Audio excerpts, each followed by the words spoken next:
Hello, नमस्कार, आदाब, सत श्री अकाल और सलाम अलैकुम। मैं हूं मोहम्मद अहमद काज़मी, लेकर आया हूं आपका पसंदीदा कार्यक्रम नज़र दुनिया पर। अमेरिका में जहां 46,000 से ज़्यादा लोग कोरोना वायरस से मर चुके हैं, वहां एक अजीब किस्म की जंग जारी है। राष्ट्रपति डोनाल्ड ट्रंप अपने यहाँ के डॉक्टरों और वैज्ञानिकों और एक्सपर्ट्स की बात सुनने के लिए तैयार नहीं हैं। जो भी उनके नज़रिए से हटकर अपनी राय रखता है, उसे फौरन उसकी पोजीशन से हटा दिया जाता है। ये सब ऐसे वक्त में हो रहा है जबकि ट्रंप के ज़रिए मलेरिया की जिस दवा को कोरोना मरीजों को ठीक करने के लिए बहुत फ़ायदेमंद बताया था, उसके इस्तेमाल से ज़्यादा लोग मर रहे हैं। ये वही दवा है जो ट्रंप ने भारत को धमकी देकर खरीदी थी। इसे हाइड्रोक्सी क्लोरोक्वीन कहते हैं। अमेरिका में गैर मामूली हालात हैं कि प्रेसिडेंट ट्रंप अपनी जिद से नहीं हट रहे, जबकि एक्सपर्ट्स अपनी अलग राय रखते हैं। इसके अलावा हम इस एपिसोड में बताएंगे कि दुनिया भर में कौन कौन सी दवाएं कोरोना महामारी को ठीक करने के लिए आजमाई जा रही हैं। आप इसे आखिर तक ज़रूर देखें। ये कोरोना के इलाज के बारे में काफ़ी इन्फॉर्मेटिव है। खबर में आगे बढ़ने से पहले आपसे गुजारिश है कि अगर आप यूट्यूब पर देख रहे हैं तो सब्सक्राइब कर लें और घंटी दबाना ना भूलें, और अगर फेसबुक पर देख रहे हैं तो हमारा पेज फॉलो कर लें और लाइक ज़रूर करें ताकि आपको हमारी हर एक वीडियो की खबर सही वक्त पर मिल सके। और अगर आपको हमारी खबर सच्ची और अच्छी लगे तो अपने व्हाट्सएप ग्रुप, फेसबुक, इंस्टाग्राम और ट्विटर अकाउंट पर ज़रूर शेयर करें ताकि मीडिया स्टार वर्ल्ड की खबरें दुनिया भर में पहुंच सकें। बड़ी खबर यह है कि अमेरिका के सबसे बड़े CNN चैनल के जर्नलिस्ट स्टेफन कॉलिंसो ने लिखा है कि बुधवार यानी वेडनेसडे को व्हाइट हाउस से बहुत ही खतरनाक इशारे उस वक्त मिले जब ट्रंप सरकार कोरोना वायरस के खिलाफ जंग के दौरान उन वैज्ञानिकों यानी साइंटिस्ट्स को निकाला गया जो कोरोना के इलाज के मामले में ट्रंप की राय से इख्तलाफ रखते हैं। उनका कहना है कि ट्रंप सरकार में साइंस की अनदेखी की जा रही है और अराजकता यानी पूरी तरह से कैओस को अहमियत दी जा रही है। अब से पहले भी ट्रंप कई बार जर्नलिस्ट से भी बेमाना बहस कर चुके हैं। जब कोई उनसे सरकार की नाकामी के बारे में सवाल करता है तो वो या तो अपोजिशन पर इल्ज़ाम लगाते हैं या फिर चीन पर, और जब कुछ काम नहीं आता तो वर्ल्ड हेल्थ ऑर्गेनाइजेशन पर सारी गलती सर चढ़ा दी जाती है। उन्होंने वर्ल्ड हेल्थ ऑर्गेनाइजेशन को अमेरिका की तरफ से दी जाने वाली मदद भी बंद कर दी है। CNN की रिपोर्ट के मुताबिक वेडनेसडे को सबसे ताज्जुब में डालने वाला वाकया उस वक्त हुआ जब कोरोना के इलाज के लिए एक वैक्सीन पर काम करने वाले डॉक्टर ने यह दावा किया कि सरकार के एक बड़े अफसर ने राष्ट्रपति डोनाल्ड ट्रंप और उनके पसंद के मीडिया के जरिए गेम चेंजर इलाज के तौर पर प्रोपेगेंडा की गई असुरक्षित यानी अनसेफ दवाओं को गलत बताने के बाद उन्हें बाहर कर दिया गया। ट्रंप मलेरिया की दवाई हाइड्रोक्सी क्लोरोक्वीन को गेम चेंजर कहते रहे हैं। इस खबर के सामने आने के बाद व्हाइट हाउस में मीडिया को बेतुकी ब्रीफिंग की गई। इसके दौरान प्रेसिडेंट डोनाल्ड ट्रंप ने मुल्क की इकोनॉमी को दोबारा मजबूत करने के लिए कंट्रोवर्शियल बयान दिया। कोरोना के टेस्ट की ज़रूरत और वायरस के दोबारा सर उठाने की पॉसिबिलिटी की बात को दबाने की कोशिशों के साथ ये कहा गया कि कोरोना महामारी बहुत जल्द खत्म हो जाएगी। आपको हमने कल ही बताया था कि अमेरिका के centre for disease control and prevention के चीफ रॉबर्ट रेडफील्ड ने कहा है कि आने वाले सर्दी के मौसम में मुल्क में कोरोना की दूसरी और ज़्यादा भयानक लहर आने की उम्मीद है। लेकिन वेडनेसडे को प्रेसिडेंट ट्रंप ने रॉबर्ट रेडफील्ड पर जोर दिया कि वो अपना बयान वापस ले लें। आपको बताता चलूं कि ट्रंप पिछले कुछ दिनों से मुल्क में लॉकडाउन ख़त्म करना चाहते हैं, लेकिन बहुत से स्टेट्स के गवर्नर कह रहे हैं कि वो अपने यहाँ के हालात के मुताबिक ही मुनासिब वक्त पर लॉकडाउन ख़त्म करने का फैसला करेंगे। खबर यह भी है कि ट्रंप ने centre for disease control and prevention के चीफ रॉबर्ट रेडफील्ड पर दबाव बढ़ाया है कि वो ये सब न बताएं कि आने वाले वक्त में कोरोना वायरस का और ज्यादा खतरनाक दौर आने वाला है।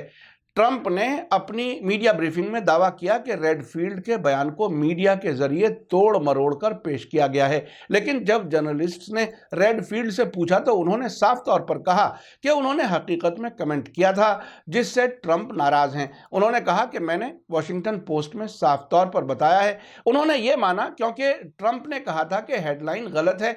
इसने रेडफील्ड की वार्निंग को सीधे तौर पर बयान किया था कि अगर फ्लू के मौसम के वक्त में कोरोना वायरस दोबारा आया तो अस्पताल मरीजों से भर जाएंगे। राष्ट्रपति ट्रंप व्हाइट हाउस के सीनियर हेल्थ अफसर से भी खुलेआम टकराव के मूड में नजर आए। वो ये बात मानने के लिए तैयार नहीं है कि वायरस में कमी आने के बाद ये महामारी एक बार फिर से लौट सकती है। उनका कहना है कि महामारी का दोबारा आना सिर्फ एक पॉसिबिलिटी है जिसे आसानी से रोका जा सकता है। इस मीडिया ब्रीफिंग के दौरान राष्ट्रपति ट्रंप ने जॉर्जिया स्टेट के अपनी विपक्ष पार्टी रिपब्लिकन के गवर्नर ब्रायन केम्प से खुद को अलग कर लिया और कहा कि वे फ्राइडे से हेयर सैलून समेत बिजनेस को खोलने के प्लान से पूरी तरह से रजामंद नहीं है, जबकि ट्रंप की रिपब्लिकन पार्टी की हुकूमत वाले अमेरिका के दक्षिणी स्टेट्स के गवर्नर्स ट्रंप के ऑर्डर्स को मानने के लिए तैयार हैं। ट्रंप और उनके विपक्षी डेमोक्रेट्स यानी अपोजिशन पार्टी के जेर हुकूमत स्टेट्स के बीच लॉकडाउन को खोलने के बारे में इख्तलाफ की वजह से अमेरिकी आम लोगों के दिलों में डर कम नहीं हो पा रहा है और ज़्यादातर लोग अपने घरों में ही रहने के लिए सोच रहे हैं। CNN के जरिए दी गई व्हाइट हाउस में विशेषज्ञ साइंटिस्ट डॉक्टर रिक बाइट को निकाले जाने की खबर से ये बात सामने आई है कि ट्रंप किसी भी विशेषज्ञ यानी एक्सपर्ट की नहीं सुन रहे। Doctor Rick bright biomedical advanced research and development authority के हेड रह चुके हैं, जिन्हें ट्रंप के हाइड्रोक्सी क्लोरोक्विन की थ्योरी की मुखालफत की वजह से बाहर किया गया है। डोनाल्ड ट्रंप कोरोना वायरस महामारी, जिसे कोविड-19 कहा जा रहा है, उसके मरीजों के लिए पिछले कई हफ्तों से कई बार हाइड्रोक्सी क्लोरोक्विन के बारे में फायदेमंद बताते रहे हैं, लेकिन डॉक्टरों का कहना है कि कोरोना बीमारी के लिए सही तरीके से टेस्ट न की गई दवा का इस्तेमाल करने में उन्हें कम नुकसान होता है। लेकिन हाल ही में एक नई स्टडी से पता चला है कि ये दवा हकीकत में बहुत ही खतरनाक तरीके से मरीजों को पहले से लगाए गए अंदाजे से ज़्यादा नुकसान पहुंचा सकती है। इसी बीच वेडनेसडे यानी बुधवार को ही अमेरिका की एक बड़ी न्यूज़ एजेंसी एसोसिएटेड प्रेस की जर्नलिस्ट मैरिलिन मार्शियन ने अपनी रिपोर्ट में कहा है कि मलेरिया की दवाई से कोई फायदा नहीं हो रहा, बल्कि इसके इस्तेमाल से ज्यादा मौतें हो रही हैं। उन्होंने कहा कि कोरोना वायरस के इलाज के लिए राष्ट्रपति डोनाल्ड ट्रंप के जरिए बड़े पैमाने पर इलाज के लिए बताई गई मलेरिया की दवा का अमेरिका के जाने माने अस्पतालों में इसके इस्तेमाल के बारे में की गई रिसर्च से पता चला है कि हाइड्रोक्सी क्लोरोक्विन से कोई फायदा नहीं दिखा। रिसर्च करने वालों ने बताया है कि इससे स्टैंडर्ड इलाज के मुकाबले किए जाने वाले इलाज से ज्यादा मौतें हो रही हैं। रिसर्च करने वालों ने पूरे मुल्क में 368 मरीजों पर स्टडी करके ये नतीजा निकाला है। ये कोविड-19 के लिए एंटीबायोटिक एजिथ्रोमाइसिन के साथ या उसके बिना हाइड्रोक्सी क्लोरोक्विन का अब तक की सबसे बड़ी रिसर्च है। दुनिया भर में कोरोना वायरस से आज तक तकरीबन 1,83,000 लोगों की जान जा चुकी है। यह रिसर्च इन वैज्ञानिकों ने ऑनलाइन वेबसाइट पर पोस्ट की है और दूसरे साइंटिस्ट्स के जरिए एनालिसिस नहीं की गई है। यह study national institute of health और वर्जीनिया यूनिवर्सिटी ने अंजाम दी है। रिसर्च करने वालों ने बूढ़ों के लिए हेल्थ सेंटर्स में कंफर्म किए गए कोरोना वायरस इन्फेक्शन के साथ 368 बुजुर्ग मर्दों के मेडिकल रिकॉर्ड को एनालिसिस किया, जिनकी 11 अप्रैल तक मौत हो गई थी या उन्हें छुट्टी दे दी गई थी। रिसर्च के मुताबिक 28% मरीज जिन्हें हाइड्रोक्सी क्लोरोक्विन और नॉर्मल देखभाल दी गई वे मर गए, जबकि जिनको सिर्फ नॉर्मल देखभाल दी गई थी उनमें से सिर्फ 11% लोग मरे हैं। जिन लोगों को नॉर्मल दवा और एजिथ्रोमाइसिन दी गई थी उनमें से तकरीबन 22% की मौत हो गई। रिसर्च करने वालों ने साइड इफेक्ट्स के बारे में अभी नतीजा नहीं बताया है, लेकिन एक इशारा दिया है कि हाइड्रोक्सी क्लोरोक्विन ने जिस्म के दूसरे हिस्सों को नुकसान पहुंचाया हो सकता है।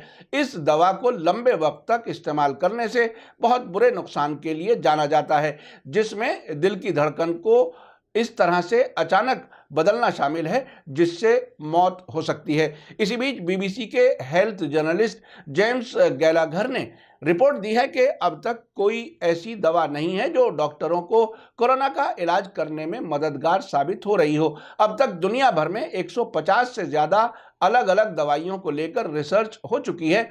इनमें से ज़्यादातर दवाइयां अभी इस्तेमाल में हैं, जिन्हें इसके इलाज में आजमा कर देखा जा चुका है। वर्ल्ड हेल्थ ऑर्गेनाइजेशन यानी विश्व स्वास्थ्य संगठन ने सबसे कारगर इलाज के असेसमेंट के लिए एक सॉलिडेरिटी ट्रायल शुरू किया है। ब्रिटेन का कहना है कि उसकी रिकवरी ट्रायल सबसे बड़ी है। इसमें 5000 से ज़्यादा मरीजों को अब तक शामिल किया जा चुका है। इसके अलावा दुनिया भर में कई रिसर्च सेंटर ऐसे हैं जो कोरोना से ठीक हो चुके मरीजों के खून का इस्तेमाल इलाज में कर रहे हैं। अब तक 3 तरह की दवाओं को आजमाया जा रहा है। एंटीबॉडी ड्रग्स जो सीधे कोरोना वायरस के जिस्म के अंदर रहने की सलाहियत पर असरअंदाज होता है। ऐसी दवाएं जो इम्यून सिस्टम को ढीला करती हैं। मरीज उस वक्त सीरियस बीमार पड़ जाता है जब उसका इम्यून सिस्टम ज़्यादा काम करता है। इससे जिस्म को दोतरफा नुकसान पहुंचता है। एक और तरीका यह है कि ठीक हुए मरीजों के खून से एंटीबॉडी तैयार करना या फिर लैब में तैयार एंटीबॉडी का इस्तेमाल करना जो वायरस पर हमला कर सकता है। वर्ल्ड हेल्थ ऑर्गेनाइजेशन यानी विश्व स्वास्थ्य संगठन के डॉक्टर ब्रूस आइलवर्ल्ड का कहना है कि चीन के दौरे के बाद उन्होंने पाया कि रेमडेसिविर अकेली ऐसी दवा है जो असरदायी नजर आती है। इबोला की दवा के तौर पर इसकी खोज की गई थी, लेकिन ये जानवरों के लिए टेस्ट में दूसरे कई जानलेवा वायरस वाले बीमारों में कारगर साबित हुई है। मसलन मर्स और दूसरे सांस के मुताल्लिक बीमारियों में उम्मीद जताई जा रही है कि ये कोविड-19 के खिलाफ भी असरदायी होगी। अब से पहले हम आपको बता चुके हैं कि तेहरान के एक अस्पताल में ट्रेडिशनल तरीके से इलाज, जिसमें अजवाइन और अदरक का इस्तेमाल किया गया और दालचीनी का सूप में इस्तेमाल किया गया, जब ये सब नॉर्मल इलाज के साथ दिया गया तो 8 दिन के बजाय 4 दिनों में बड़ी तादाद में कोरोना के मरीज ठीक हुए। बहरहाल ये तय है कि अभी तक कोरोना की वैक्सीन तैयार नहीं हुई है और जो दवाएं इस्तेमाल की जा रही हैं वो महज तजुर्बा है। कभी कामयाब हो जाता है, कभी कामयाब नहीं होता। अमेरिकी राष्ट्रपति डोनाल्ड ट्रंप की हाइड्रोक्सी क्लोरोक्विन का तजुर्बा अमेरिका में ही की गई रिसर्च के मुताबिक कामयाब नहीं हो रहा। अभी दुनिया भर के लोगों को इंतजार करना होगा कि इसका सही इलाज वैज्ञानिक क्या और कब तक निकालने में कामयाब होते हैं। यह भी देखना बहुत ही दिलचस्प होगा कि ट्रंप ने जैसे शुरू में कोरोना को सीरियस नहीं लिया था, उसका खमियाजा दुनिया के सामने है। अगर अब भी उनकी हठधर्मी चली और वैज्ञानिकों को खामोश कर दिया गया तो वहां और बहुत नुकसान बढ़ने की उम्मीद है। जब लीडर ऐसे होंगे तो दुनिया को तो इसका खमियाजा भुगतना ही पड़ेगा। इसी के साथ मुझे दीजिए इजाजत। मेरा कार्यक्रम कैसा लगा कमेंट्स में जरूर लिखें। थैंक यू, धन्यवाद, शुक्रिया। जय भारत, जय हिंद। मीडिया स्टार वर्ल्ड के और वीडियो देखने के लिए हमारे चैनल को सब्सक्राइब करें और सीधे नोटिफिकेशन पाने के लिए बेल आइकन दबाएं। और अगर हमारी खबर सच्ची और अच्छी लगे तो अपने व्हाट्सएप, इंस्टाग्राम, फेसबुक और ट्विटर अकाउंट पर जरूर शेयर करें।